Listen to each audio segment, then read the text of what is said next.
बच्चों आज का हमारा टॉपिक है लार्ज इंटेस्टाइन। सबसे पहले ये जो डायग्राम है ना बच्चे, ये स्मॉल इंटेस्टाइन की डायग्राम है जो हमने लास्ट लेक्चर में समझ ली थी। ठीक है, अब उसके बाद ये सारा आपके पास टेबल आ जाता है। इस टेबल में आपको पूरे चैप्टर का कंपैरिजन बताया गया है। इसमें कुछ पार्ट यहाँ पे है पेज नंबर 7 के ऊपर, और अगले पेज 8 के ऊपर इस टेबल का ये पार्ट है। ये सारा ना स्मॉल इंटेस्टाइन तक है, यानी इसमें बताया गया है कि ओरल कैविटी के अंदर कौन सा एंजाइम आता है, वो सबस्ट्रेट किस पर एक्ट करता है और क्या प्रोडक्ट बनाता है। तो सारे लेक्चर आपने गौर से सुने होंगे ना, तो ये टेबल आपको इजीली आता होगा। और क्विकली इसको एक बार पढ़ते हैं एमसीक्यूज़ के लिए। तो सबसे पहले ओरल कैविटी में कौन सा एंजाइम काम करता है? Salivary amylase. ठीक है, क्योंकि सलाइवा मीन थूक, तो हमारे मुंह यानी ओरल कैविटी के अंदर सलाइवा पैदा होता है। और अमाइलेज क्या काम करता है बच्चे? स्टार्च को तोड़ता है माल्टोज के अंदर। स्टार्च एक तरह का आपको पता है ना कार्बोहाइड्रेट होता है, और उसको तोड़ के माल्टोज बना देता है। अगली बात है, हमारे स्टमक के अंदर किस चीज़ की डाइजेशन होती है? प्रोटीन की, और बनते हैं पेप्टाइड। और ये करवाता कौन है? पेप्सिन। ठीक है, तो ये इंपॉर्टेंट चीज़ें हैं कि आपके ओरल कैविटी में क्या चीज़ डाइजेस्ट होती है। तो स्टार्च होता है यानी कार्बोहाइड्रेट डाइजेस्ट हो जाते हैं, और हमारे मैदे यानी स्टमक के अंदर प्रोटीन डाइजेस्ट हो जाते हैं। ठीक है, अब फिर हमारे पास आता है स्मॉल इंटेस्टाइन। स्मॉल इंटेस्टाइन बच्चे सबसे ज़्यादा डाइजेशन करवाता है। आप देख रहे हो ना, ओरल कैविटी में सिर्फ प्रोटीन डाइजेस्ट हो रही है, और सॉरी स्टमक में सिर्फ प्रोटीन डाइजेस्ट हो रही है और ओरल कैविटी में सिर्फ कार्बोहाइड्रेट। लेकिन स्मॉल इंटेस्टाइन में एक एंजाइम है जिसका नाम है पेंक्रियाटिक अमाइलेज, जो पेंक्रियाज से आ रहा होता है। ये भी स्टार्च को माल्टोज में तोड़ता है। इसके अलावा ये एंजाइम है ट्रिप्सिन। ये हमने हमारे टॉपिक के अंदर नहीं था, ये यहाँ पे जिक्र है ट्रिप्सिन का, तो इसको अच्छे से कर लेना एमसीक्यूज़ के लिए। तो स्मॉल इंटेस्टाइन में ट्रिप्सिन भी है। ठीक है, और ये क्या करता है? ये प्रोटीन को पेप्टाइड में तोड़ता है, बिल्कुल जैसे पेप्सिन नहीं करता। तो ये कंपैरिजन आपने याद रखना है कि पेप्सिन जो है वो स्टमक के अंदर होता है, और वो प्रोटीन को पेप्टाइड बना देता है तोड़कर। और जो ट्रिप्सिन होता है वो स्मॉल इंटेस्टाइन में यही काम कर रहा होता है, प्रोटीन को पेप्टाइड बना देता है। फिर उसके बाद एक और एंजाइम है कीमोट्रिप्सिन, या इसको काइमोट्रिप्सिन भी पढ़ते हैं। और बच्चे ये भी सेम काम करता है, प्रोटीन को पेप्टाइड बनाता है। और याद रखने वाली बात है, ये भी स्मॉल इंटेस्टाइन के अंदर ही पैदा होता है। फिर होता है पेप्टाइडेज। पेप्टाइडेज क्या करता है? पेप्टाइड्स को तोड़ता है, यानी देखे ना, सारे प्रोटीन को तोड़ के ये वाले पेप्टाइड्स बना रहे। अब पेप्टाइड को तोड़ने वाला एंजाइम है पेप्टाइडेज, और ये पेप्टाइड को तोड़ के अमीनो एसिड और मजीद पेप्टाइड बना देता है। ठीक है, यानी छोटे पेप्टाइड कह लें। उसके बाद लाइपेज भी एक एंजाइम था जो फैट यानी लिपिड्स को तोड़ता है, और बनते हैं फैटी एसिड्स एंड ग्लिसरॉल। आगे यही टेबल चलता जा रहा है, और ये सारी चीज़ें भी स्मॉल इंटेस्टाइन में ही काम करती हैं। स्मॉल इंटेस्टाइन में एक हेडिंग थी कि स्मॉल इंटेस्टाइन की जो वॉल्स होती हैं ना, दीवारें, वो भी कुछ एंजाइम्स पैदा करती हैं, और उनका नाम या उनका कुछ भी जिक्र वहाँ पे मेंशन नहीं था जो यहाँ पे मेंशन है। अगली बात, इसमें न्यूक्लियेजेस होते हैं जो न्यूक्लिक एसिड को तोड़ के न्यूक्लियोटाइड बनाते हैं। न्यूक्लिक एसिड से मुराद होता है डीएनए या आरएनए, ये दोनों होते हैं हमारे न्यूक्लिक एसिड्स, और इनसे मिलके बनता है न्यूक्लियोटाइड, जो कि आप 9th की बायोलॉजी में पढ़ चुके हैं। फिर माल्टेज एंजाइम जो माल्टोज को तोड़ता है और ग्लूकोज बनाता है। आंसर सवाल question is what is maltose? तो यहाँ पे देखें ये चीज़, ठीक है, और ये चीज़ यहाँ पे माल्टोज पैदा हो रहे थे, यानी अमाइलेज जो एंजाइम था ना, सेलिवरी अमाइलेज हो गया या पैंक्रियाटिक अमाइलेज हो गया, ये स्टार्च को तोड़ के माल्टोज बना देते हैं। अब माल्टोज को आगे कौन तोड़ता है? माल्टेज, और क्या बनता है? ग्लूकोज। ठीक है, फिर सक्रेज एक एंजाइम है जो बचे सक्रोज को तोड़ता है, और सक्रोज में दो चीज़ें होती हैं, ग्लूकोज और फ्रक्टोज। फिर एक एंजाइम है लैक्टेज, जो कि लैक्टोज को तोड़ता है और बनता है ग्लूकोज और ग्लैक्टोज। फिर हमारे पास है डाईपेप्टाइडेजेस, और ये क्या करते हैं, डाइपेप्टाइड को तोड़ते हैं और अमाइनो एसिड बनाते हैं। ये जो तीन चीज़ें हैं ना, माल्टोज, सक्रोज और लैक्टोज, इनको आपने याद रखना है। कैसे, मैं यहाँ पे लिख रहा हूँ बच्चे। अगर आप लैक्टोज की बात करें ना, तो लैक्टोज मिलके बनता है ग्लूकोज, ग्लूकोज और गलेक्टोज से, गलेक्टोज से, ठीक है। ये दोनों मोनोसेक्राइड्स हैं और इनसे मिलके बनता है लैक्टोज, जो कि एक डाइसेक्राइड है। अब उसके बाद हमारे पास है लैक्टोज के बाद सक्रोज, सक्रोज मिलके बनता है ग्लूकोज और फ्रक्टोज से। ये दोनों जब मिलते हैं तो बनता है sucrose. And third one is the lactose, sucrose and maltose. Maltose में दो चीज़ें होती हैं, ग्लूकोज एंड ग्लूकोज, यानी दोनों ग्लूकोज, ठीक है। तो ये चीज़ें हैं। अगर माल्टोज टूटेगा तो बनेंगे ग्लूकोज के मॉलिक्यूल। तो यहाँ पे नीचे करके आपको यही लिखा है ना कि माल्टोज टूटेगा तो क्या बनेंगे, ग्लूकोज बनेगा, यानी ग्लूकोज ही है तो उसने एक ही बार लिख दिया, बनेंगे दो। अगर सक्रोज टूटता है तो क्या बनता है, ग्लूकोज और फ्रक्टोज। तो यहाँ पर देख लें, अगर सक्रोज टूटता है तो क्या बनता है, ग्लूकोज एंड फ्रक्टोज। थर्ड चीज़, अगर लैक्टोज टूटेगा तो बनेगा ग्लूकोज एंड गलेक्टोज। तो अगर ये यहाँ पे है लैक्टोज, अगर ये टूटेगा तो बनेगा ग्लूकोज एंड गलेक्टोज। बहरहाल ये टेबल है। अब यहाँ से लेकर यहाँ तक हम स्मॉल इंटेस्टाइन को समझते हैं। ओके बच्चे, हम इस डायग्राम पे वापस आ चुके हैं। अब हमने लार्ज इंटेस्टाइन को समझना है। तो ये रहा लिखा हुआ लार्ज इंटेस्टाइन। डायग्राम में ये जो सारा आपको ग्रीन पोर्शन नज़र आ रहा है ना, ये सारी ट्यूब यहाँ तक, this is called large intestine, जो कि ग्रीन एक ट्यूब नज़र आ रही है ना आपको। अब इसके क्या क्या पार्ट होते हैं, आइए इसको देखते हैं।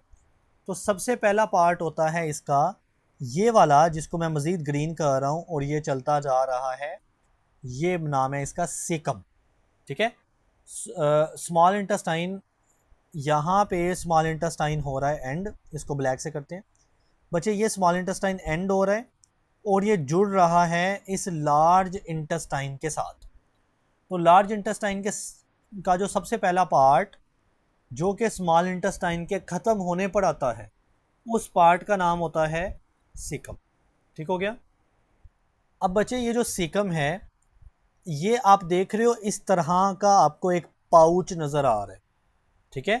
तो सीकम को हम बोलते हैं, it is just like a pouch, ठीक है। और ये पहला पार्ट है हमारे लार्ज इंटेस्टाइन का। अच्छा, लार्ज इंटेस्टाइन की उर्दू होती है बड़ी आंत, ठीक है। स्मॉल इंटेस्टाइन छोटी आंत और लार्ज इंटेस्टाइन बड़ी आंत। अब उसके बाद हमारे पास ये सारा शुरू हो जाता है, ये सीकम है। उसके बाद ये यहाँ से लेकर ये सारा पोर्शन लार्ज इंटेस्टाइन का ऑलमोस्ट यहाँ तक, ये सारे पोर्शन का नाम है बच्चे कोलोन, ठीक है। तो लार्ज इंटेस्टाइन का सबसे बड़ा पोर्शन जो पहले ऊपर जा रहा है, फिर इधर को जा रहा है और फिर नीचे आता है इस तरह से, ये सारा पोर्शन कहलाता है कोलोन, ठीक है। और आखिरी पोर्शन जिसका नाम रेक्टम है, वो ये लास्ट वाली लंबी ट्यूब है, समझ गए। तो लार्ज इंटेस्टाइन के कितने पार्ट हुए, 3। कौन कौन से, सबसे पहला पार्ट है सीकम, उसके बाद सबसे लार्ज पार्ट है colon and the last part is the rectum. अब बच्चे आप गौर करो, तो रेक्टम के नीचे लिखा हुआ है एनस। एनस जो होता है ना, वो ये वाली ओपनिंग है, सुराख है, उसका नाम होता है एनस। तो हम कह सकते हैं कि रेक्टम जो है, रेक्टम, उसका आखिरी पार्ट जो होता है ना, वो एक तरह की ओपनिंग होती है, एक तरह का सुराख होता है, जिसका नाम होता है एनस, ठीक है। और यही एनस जो है, ये हमारी एलिमेंट्री कैनाल का लास्ट पार्ट होता है। क्विकली हम लफ्ज़ एलिमेंट्री कैनाल को एक ऑलमोस्ट लास्ट बार समझ लेते हैं। एलिमेंट्री कैनाल होती क्या है। सबसे पहले एक ओपनिंग होती है जिसको हम माउथ कहते हैं, यानी मुंह कहते हैं। वहाँ से आप खाना शुरू करते हैं, वो जाता है ओरल कैविटी के अंदर, यानी मुंह के अंदर जो खाली जगह है वहाँ पे। ओरल कैविटी से खुराक चली जाती है बच्चे फेरेंक्स के पास, फेरंक्स के बाद खुराक चली जाती है ईसोफेगस के अंदर। ईसोफेगस जिसका नाम है खुराक की नाली। उसके बाद खुराक चली जाती है स्टमक यानी मैदे के पास। स्टमक के बाद खुराक चली जाती है स्मॉल इंटेस्टाइन के अंदर। स्मॉल इंटेस्टाइन यानी छोटी आंत। उसके बाद खुराक चली जाती है लार्ज इंटेस्टाइन यानी बड़ी आंत के अंदर। और लार्ज इंटेस्टाइन का जो आखिरी पोर्शन होता है वो भी एक सुराख होता है जिसका नाम है एनस। अब ये जो सारी लंबी ट्यूब होती है ना, इसको बोलते हैं एलिमेंट्री कैनाल, जो माउथ से शुरू होके अल्टीमेटली एनस तक एक्सटेंड करती है बच्चे, इसका नाम है एलिमेंट्री कैनाल। तो अब देखें, ये लार्ज इंटेस्टाइन में खुराक कब आती है? जब वो स्मॉल इंटेस्टाइन से हो चुकी होती है ना, तो वो एंटर कर जाती है बच्चे लार्ज इंटेस्टाइन के अंदर। और आपको पता है स्मॉल इंटेस्टाइन के अंदर एक प्रोसेस होता है जिसका नाम होता है एब्जॉर्प्शन ऑफ फूड, यानी खुराक एब्जॉर्ब होती है हमारे स्मॉल इंटेस्टाइन के अंदर। और एब्जॉर्प्शन के बाद वो आ जाती है किसके अंदर? लार्ज इंटेस्टाइन के अंदर। ठीक हो गया? तो अब जब खुराक लार्ज इंटेस्टाइन के अंदर आएगी ना, वो सबसे पहले आती है इस सीकम के पास, यहाँ पे। देन वो मूव करती है कोलोन के अंदर, सारे कोलोन से होते हुए वो रेक्टम में आएगी। और रेक्टम के बाद वो एनस के ज़रिए बाहर चली जाएगी। ठीक है? एनस से खुराक बाहर जाएगी एज अ वेस्ट, यानी हमारे बॉडी से जो बाहर खुराक निकलती है ना, वो वेस्ट बन के निकलता है। और बच्चे उस वेस्ट का नाम होता है फीसिस। उसका क्या नाम होता है? फीसिस। तो फीसिस वो वेस्ट है जो खुराक हमारे जिस्म में एब्जॉर्ब नहीं हो सकती, वो वेस्ट बन जाती है और वो बॉडी से बाहर निकल आती है एनस के ज़रिए। उसका नाम होता है फीसिस। अब फीसिस बनती कहाँ पे है अगर कोई पूछे, तो इसी लार्ज इंटेस्टाइन के अंदर बनती है। मैं सारी चीज़ें बता रहा हूँ, गौर से समझनी है। तो बच्चे यहाँ पे लार्ज इंटेस्टाइन का स्टार्ट होता है इस तरह के एक पाउच से। उस पाउच का नाम हमने रखा सीकम। ठीक है? उसके बाद लार्ज इंटेस्टाइन का दूसरा पार्ट शुरू हो जाता है इस तरह का, कुछ यूं करके। ठीक है? और इस पार्ट को जिसको मैं ड्रॉ कर रहा हूँ, ये सब का क्या नाम है? यहाँ तक नाम है बच्चे कोलोन। कोलोन। ठीक है? अब जो आखिरी पार्ट है, जो इस तरह से ट्यूब लाइक नीचे जा रही है और जिसकी आखिरी वाली एंड ओपनिंग होती है, इसका नाम होता है रेक्टम। ठीक हो गया? और रेक्टम का ओपन जो होता है वो एनस कहलाता है। अब देखें ज़रा, यहाँ से स्मॉल इंटेस्टाइन से शुरू हो जाता है लार्ज इंटेस्टाइन, यानी सीकम शुरू हो जाती है। तो जब खुराक आती है ना स्मॉल इंटेस्टाइन से लार्ज इंटेस्टाइन में, तो लार्ज इंटेस्टाइन में खुराक में से काम की चीज़ें एब्जॉर्ब होनी हैं। काम की चीज़ें दीवारों के अंदर एब्जॉर्ब होती रहनी हैं, और जो वेस्ट होता है वो मूव करते रहना है, ताकि आखिर में जो वेस्ट होगा वो फीसिस यानी वेस्ट बन के बाहर निकले। तो लार्ज इंटेस्टाइन में क्या होता है? काम की चीज़ें लार्ज इंटेस्टाइन की दीवारों में एब्जॉर्ब होती रहती है। मैं इसको जूम करता हूँ तो बच्चे देखें, मान लें ये खुराक जा रही है, उसमें जाहिर है अभी भी कुछ काम की चीज़ होगी और कुछ होगी फालतू चीज़ यानी वेस्ट। तो काम की जो चीज़ होनी है ना, वो यहाँ से दीवारों में एब्जॉर्ब होती रहेगी ऐसे साइडों से। और ब्लैक कलर का मैं बना रहा हूँ, ब्लैक कलर का जो वेस्ट होगा वो ऐसे मूव करता रहेगा लार्ज इंटेस्टाइन में। और पूरे लार्ज इंटेस्टाइन में यही काम होगा कि काम की चीज़ें एब्जॉर्ब दीवारों में, ताकि वो वेस्ट के साथ बाहर ना निकल जाएं, वो बॉडी में रहें। ठीक है? और जो वेस्ट होगा वो अल्टीमेटली हमारी बॉडी से लार्ज इंटेस्टाइन से होता हुआ ऐसे बाहर जाएगा। काम की चीज़ें हमारा लार्ज इंटेस्टाइन अपने अंदर जज़ब करता रहेगा, यानी वो बॉडी के अंदर ही रहेंगी। अब सवाल पैदा होता है वो काम की चीज़ें हैं क्या? तो number 1 is the water. Water यानी H2O। तो जो वाटर होगा वो काम की चीज़ है। वो हम बहुत थोड़ा बॉडी से निकालेंगे, ज़्यादा हम उसको बॉडी के अंदर वापस एब्जॉर्ब कर लेंगे। ठीक है, बॉडी के अंदर लार्ज इंटेस्टाइन एब्जॉर्ब कर लेता है और बहुत कम कोशिश होती है कि वो बाहर निकले। तो देखिए बच्चे, जब वाटर एब्जॉर्ब हो जाता है तो बाहर जब यहाँ से फीसिस निकलेंगी यानी वेस्ट निकलेगा, तो वो वेस्ट तकरीबन सॉलिड होगा, यानी उसमें जो वाटर होना है ना वो बहुत कम होगा, ये कोशिश होगी। ठीक है, अल्टीमेटली हमारे पास जो फीसिस हैं वो बन के निकल आती है। अब जो फीसिस निकली हैं यानी जो फीसिस बनी हैं, उनमें क्या क्या चीज़ें होंगी? तो बच्चे, जो फीसिस बनी हैं उनमें नंबर 1 होंगे नाइट्रोजीनियस वेस्टेज, यानी नाइट्रोजीनियस वेस्टेज ज़ाया चीज़ें होंगी। नंबर 2, उसमें कुछ बैक्टीरिया हो सकते हैं, उसमें कुछ बैक्टीरिया हो सकते हैं, कुछ माइक्रो ऑर्गेनिज्म जो हमने मुंह के ज़रिए खाए थे खुराक के साथ, और वो अल्टीमेटली यहाँ फीसिस के ज़रिए दोबारा बॉडी से निकलेंगे। ठीक है। नंबर 3, उसमें कोई डेड सेल्स होंगे, डेड सेल्स होंगे किसके? एलिमेंट्री कैनाल के, एलिमेंट्री कैनाल। तो अब देखें ना, हम ये एलिमेंट्री कैनाल यहाँ पे बनाई है बच्चे। एलिमेंट्री कैनाल माउथ से शुरू होती है ना, तो यहाँ से आपने खाना खाया, वो खाना यहाँ इन सारी चीज़ों से होता हुआ बाहर निकलेगा। तो अब ये सारी चीज़ें यानी ओरल कैविटी के कुछ सेल्स हो सकता है कि इस दौरान डैमेज हुए हों, फेरेंक्स के कुछ सेल डैमेज हो सकते हैं, ईसोफेगस कुछ हद तक डैमेज हो सकता है। तो ये सब के कुछ ना कुछ सेल्स जो है ना वो स्लर्फ्ड ऑफ, स्लर्फ्ड ऑफ का मतलब होता है टूट जाना, तबाह हो जाना, डिस्ट्रॉय हो जाना।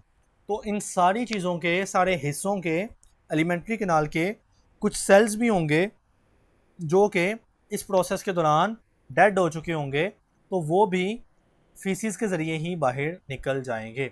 तो ये सारी चीज़ें हमारी लार्ज इंटेस्टाइन के बारे में। आखिर वाला जो है ना रेक्टम, यहाँ पे मैंने बनाया, तो बच्चे ये रेक्टम है। अब सवाल पैदा होता है रेक्टम का क्या काम है? तो देखिए बच्चे, जब कोलोन से फूड आती है ना, यानी वेस्ट आता है जो अब वेस्ट बन चुका है, तो वो रेक्टम के अंदर ही स्टे करता है, यानी रेक्टम उसको कुछ हद तक स्टोर कर सकता है। ठीक है, अनटिल के वो फीसिस यानी बाहर निकले। उससे पीछे जो ट्यूब है ना रेक्टम, ये वाली, वो उस वेस्ट मटेरियल को कुछ हद तक स्टोर कर सकती है। तो कहता है after the absorption of digested food material, यानी जब एब्जॉर्प्शन हो जाती है, एब्जॉर्प्शन कहाँ पे होती है? स्मॉल इंटेस्टाइन के अंदर। ठीक है, एंड सम वाटर, और कुछ वाटर भी स्मॉल इंटेस्टाइन के अंदर ही एब्जॉर्ब होता है खुराक के साथ। तो उस एब्जॉर्प्शन के बाद क्या होता है? द अनडाइजेस्टेड मटेरियल, यानी वो खुराक जो डाइजेस्ट नहीं हुई, और जो वाटर होता है वो मूव कर जाता है लार्ज इंटेस्टाइन के पास बाय पेरिस्टालसिस। ये पेरिस्टालसिस मूवमेंट मैंने समझाई थी कि पूरी एलिमेंट्री कैनाल के अंदर जो मसल्स होते हैं ना वो इस तरह से ऊपर नीचे मूव करते हैं, जिससे खुराक आगे आगे मूव करती रहती है, और इस मूवमेंट को बोलते हैं पेरिस्टालसिस। ठीक है, तो खुराक मूव कर जाती है लार्ज इंटेस्टाइन के पास, किस मूवमेंट के ज़रिए? पेरिस्टालसिस मूवमेंट के ज़रिए। फिर वो कहता है लार्ज इंटेस्टाइन हैज़ 3 पार्ट्स, इसके 3 हिस्से होते हैं। सबसे पहला होता है सीकम, जो कि एक पाउच है। ठीक है, and that forms the junction, और ये एक कनेक्शन या जंक्शन बनाता है किसके साथ? स्मॉल इंटेस्टाइन के साथ। समझ गए ना, स्मॉल इंटेस्टाइन एंड होता है तो लार्ज इंटेस्टाइन का सीकम पार्ट शुरू हो जाता है। एक सीकम पार्ट हो गया, एक कोलोन हो गया, और एक रेक्टम हो गया। अब वो कहता है कि absorption of more water occurs from large intestine, यानी मैंने बताया ना कि लार्ज इंटेस्टाइन में काम की चीज़ें एब्जॉर्ब होती हैं, जिसमें वाटर एक काम की चीज़ है। ड्यू टू इट, यानी पानी के एब्जॉर्ब होने की वजह से जो अनडाइजेस्टेड मटेरियल है ना वो सॉलिडिफाई हो जाता है, यानी वो सॉलिड बन जाता है, and is now called faeces. अब हम उसको फीसिस का नाम दे देते हैं। फिर वो कहता है जो फीसिस होती है ना वो कंटेन, यानी उसमें क्या चीज़ें होती हैं? अनडाइजेस्टेड मटेरियल, यानी वो खुराक जो हमारा एलिमेंट्री कैनाल डाइजेस्ट ना कर सका। लार्ज नंबर ऑफ बैक्टीरिया, कुछ बैक्टीरिया होते हैं ना जो हम खुराक के ज़रिए खा लेते हैं, तो वो फीसिस के ज़रिए ही बाहर चली जाती है। And broken cells, dead cells में कह रहा था एलिमेंट्री कैनाल के, इसके अलावा बाइल पिगमेंट्स भी होता है और कुछ वाटर भी निकलता है हमारी फीसिस में। बाइल पिगमेंट्स क्या चीज़ें होती हैं? आपने पढ़ा ना बाइल। बाइल होता है बच्चे हमारा जो लिवर होता है ना, वो ड्यूडनम यानी स्मॉल इंटेस्टाइन के अंदर बाइल एक तरह का लिक्विड सिक्रेट करता है। तो वो बाइल भी उसके कुछ पिगमेंट्स यानी बाकी बचे हिस्से वो भी फीसिस के ज़रिए ही बाहर निकलेंगे।